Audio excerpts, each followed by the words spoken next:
ममता जी के शासन में एडमिनिस्ट्रेशन का राजनीतिकरण हुआ और राजनीति का अपराधीकरण हुआ। अपराधी ही राजनेता बन गए,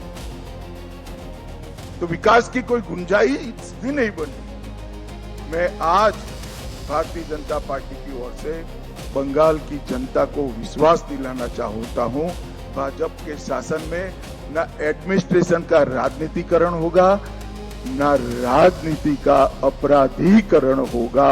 ये हमारा बंगाल की जनता को वादा है। भारतीय जनता पार्टी का वादा है बंगाल की जनता को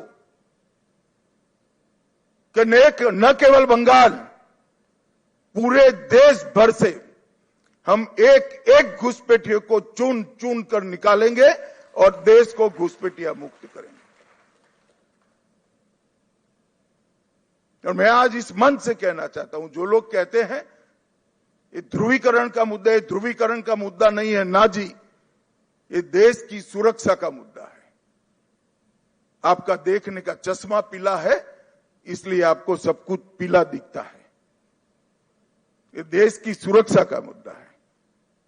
मित्रों, जब भारतीय जनता पार्टी प्रचंड विजय होती है तो पानीहाटी की प्रत्याशी श्रीमती रत्ना देवनाथ, वो हमारी प्रत्याशी बनकर बंगाल भर में माताओं बहनों पर जो अत्याचार हुआ है, वो अत्याचार का प्रतीक बनकर सभी माताओं बहनों को एक प्रकार से ढाढ़स बना।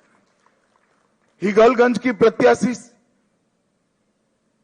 बहन रेखा पात्रा संदेश खाली के अत्याचार के सामने सत्याग्रह की प्रतीक, और ओसग्राम की प्रत्याशी कलिता माझी, वो बंगाल के, कलिता जी के लिए ताली बजाओ जरा, बंगाल के दारुण से दारुण गरीबी में जी रही सभी बहनों के लिए एक आशा का बिंदु है कि हमारा भी प्रतिनिधि विधानसभा में बैठ जाते हैं।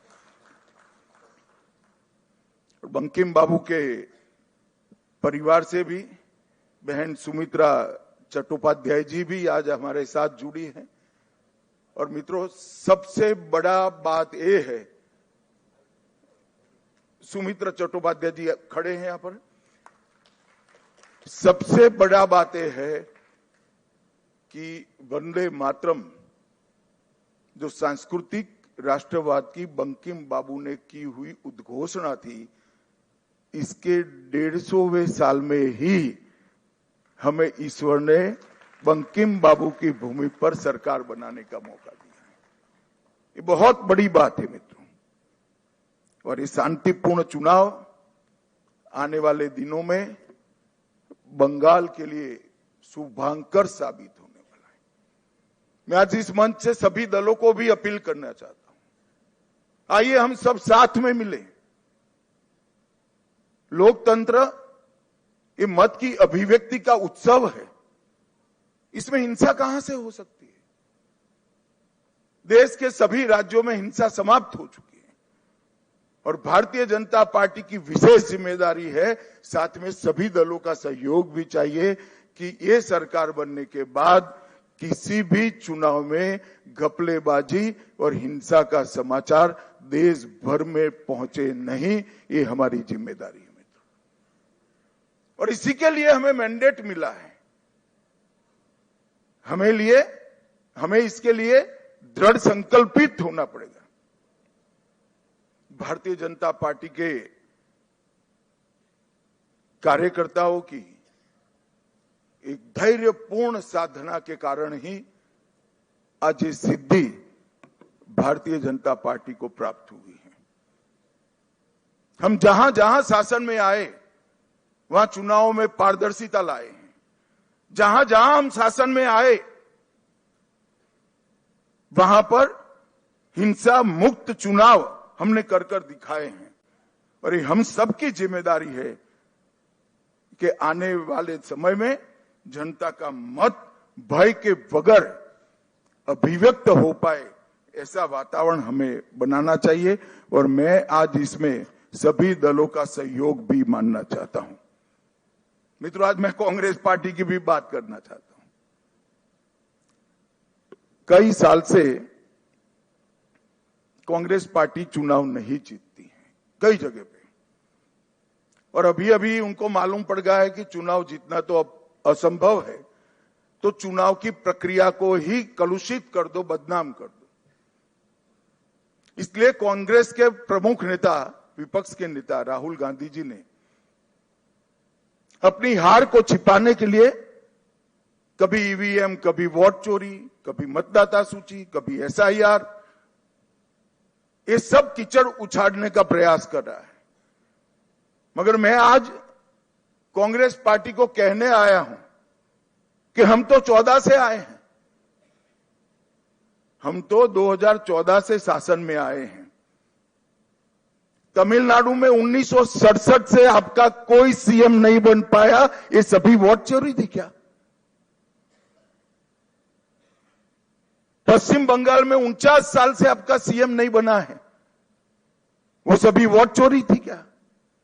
सिक्किम में 82 साल से आपका 42 साल से आपका सीएम नहीं बना है, बिहार में 36 साल से नहीं बना है, गुजरात में 30 साल से नहीं बना है, ओडिशा में 26 साल से नहीं बना है, नागालैंड में 23 साल से नहीं बना है, महाराष्ट्र में 12 साल से नहीं बना है। अगर ये सभी वोट चोरी है तो वोट चोरी करने वाले तो आपके साथ बैठे हैं भाई। आज सारे इंडिया अलायंस के सदस्य बने हैं। मैं तो मानता हूं कि कांग्रेस पार्टी ने अपनी हार के लिए आत्मचिंतन करने की जरूरत है। देश की जनता राहुल गांधी को नेता बनने के बाद सैन हर जगह कांग्रेस के खिलाफ मैंडेट दे रही है, और राहुल जी के नेतृत्व में ही इंडिया अलायंस फिर से टूटने की शुरुआत भी हो गई। जो लोग राजनीति में आत्मचिंतन नहीं करते हैं और फौरी बहाने ढूंढते हैं, वो कभी विजय के लिए यश प्राप्त नहीं करते हैं। भाइयों बहनों, आज का विजय पूरे पूर्वी भारत के लिए बहुत महत्वपूर्ण। 2014 में प्रधानमंत्री जी ने कहा था कि पश्चिम और पूर्व दोनों का विकास एक समान होना चाहिए, और आज अंग, बंग, कलिंग और असम, एक प्रकार से पूरी बंगाल प्रेसिडेंसी आज भारतीय जनता पार्टी के ध्वज के नीचे आ गई। और जिन लोगों ने पूर्वी भारत को विकास से महरूम रखा, उनको सत्ता से बेदखल करने का काम पूरे पूर्वी भारत ने किया है। मैं बंगाल की बात करूं तो बंगाल में ममता जी के 15 साल में एडमिनिस्ट्रेशन का पूरा राजनीतिकरण हो गया।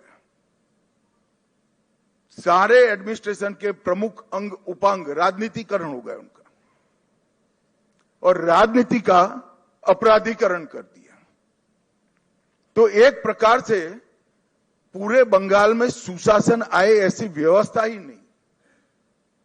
मैं फिर से दोहराना चाहता हूं, ममता जी के शासन में एडमिनिस्ट्रेशन का राजनीतिकरण हुआ और राजनीति का अपराधीकरण हुआ। अपराधी ही राजनेता बन गए, तो विकास की कोई गुंजाइश ही नहीं बनी।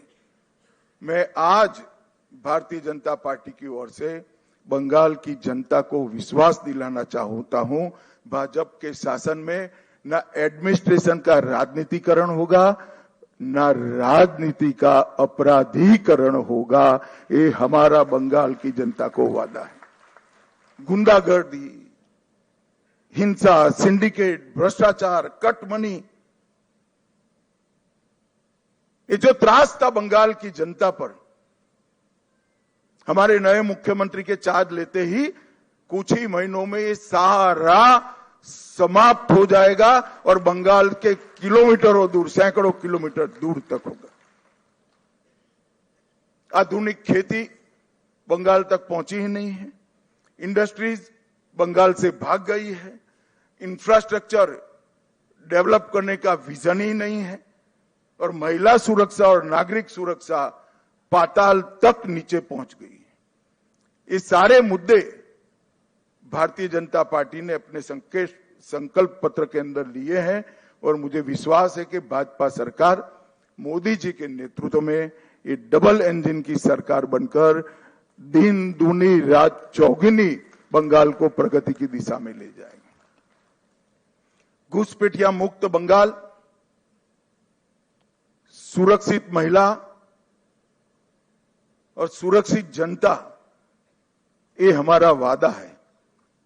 और मित्रों, आज मैं इतना ही कहना चाहता हूं कि हमने बंगाल के आर्ष द्रष्टाओं ने जो सोनार बांग्ला का संकल्प और स्वप्न देखा है, हम सबकी जिम्मेदारी है कि हम सोनार बांग्ला को जमीन पर उतारने के लिए अपना सबसे अच्छा परफॉर्मेंस बंगाल की जनता को दे। भारत सरकार बंगाल के विकास के लिए ढेर सारे प्रयास करती रही। मोदी जी लोकप्रिय हो जाएंगे ये डर से दीदी ने होने नहीं दिया। आज बहुत समय के बाद एक दिन आया है कि नीचे भी कमल है, ऊपर भी कमल है। अब विकास को कोई नहीं रोक सकता। और फिर से एक दिन गोपाल कृष्ण गोखले का जो वाक्य है वो सच साबित होगा। बंगाल आज जो सोचता है, भारत कल सोचता है। ऐसा बंगाल का निर्माण करने का जिम्मेदारी हम सबके सिर पर देश की जनता ने रखी है।